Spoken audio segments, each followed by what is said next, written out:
ക്രിസ്തുദേവന്റെ തിരുപ്പിറവിയുടെ ഓർമ്മ പുതുക്കി UAE-യിൽ ക്രിസ്മസ് ആഘോഷം. രാജ്യത്തെ ക്രൈസ്തവ ദേവാലയങ്ങളിൽ ചൊവ്വാഴ്ച വൈകിട്ട് മുതൽ ക്രിസ്മസ് ശുശ്രൂഷകൾ നടന്നു. ആയിരക്കണക്കിന് വിശ്വാസികളാണ് ദേവാലയങ്ങളിൽ എത്തിയത്. Shin സെബാസ്റ്റ്യന്റെ report.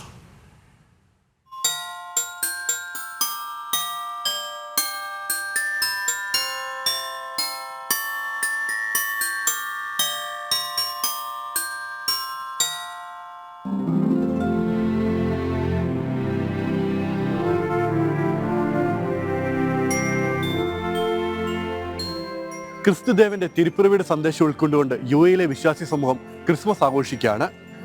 വിവിധ ദേവാലയങ്ങളിൽ നടന്ന ശുശ്രൂഷകളിൽ മലയാളികൾ അടക്കമുള്ള പതിനായിരങ്ങളാണ് പങ്കെടുത്തത്.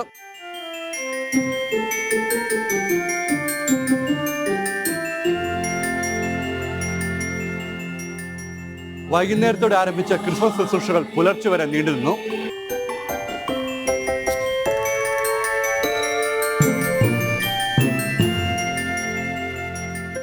ഷാർജ സെന്റ് മേരീസ് യാക്കോബൈറ്റ് ചർച്ചിൽ തീജാല ശുശ്രൂഷ, ക്രിസ്മസ് കരോൾ, വിശുദ്ധ കുർബാന തുടങ്ങിയവ നടന്നു.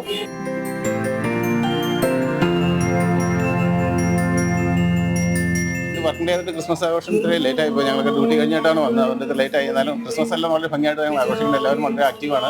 കോവിഡ് കഴിഞ്ഞതിന് ശേഷം വന്ന എനിക്ക് നന്നായിട്ട് ആഘോഷിക്കുന്നത്, എല്ലാവരും നന്നായിട്ട് പാർട്ടിസിപ്പേറ്റ് ചെയ്യുന്ന ആഘോഷമാണ്.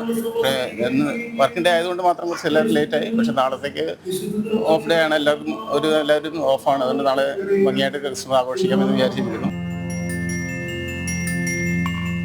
നാട്ടിലെ പോലെ തന്നെ അതിലേറെ മനോഹരമായാണ് ഇവിടെ പ്രവാസികൾ ക്രിസ്മസ് ആഘോഷിക്കുന്നത്. കൂടുതൽ ആഘോഷിക്കുന്നത് ഞങ്ങളിവിടെ കരോളായിട്ടും കഴിഞ്ഞ 1 മന്തായിട്ട് എല്ലാ വീടുകളിൽ പോയി കരോൾ ഉണ്ടായിരുന്നു. എല്ലാ രീതിയിലും നല്ല രീതിയിൽ സെലിബ്രേറ്റ് ചെയ്യുന്നു. എല്ലാവർക്കും ക്രിസ്മസ് ആശംസകൾ നേർന്നുകൊണ്ട് ഷാർജ സെന്റ് മേരീസ് യാക്കോബൈറ്റ് ചർച്ചിൽ നിന്ന് രഞ്ജിത്ത് പുലാശ്ശേരിക്കൊപ്പം ഷിൻ സെബാസ്റ്റ്യൻ, ജനം.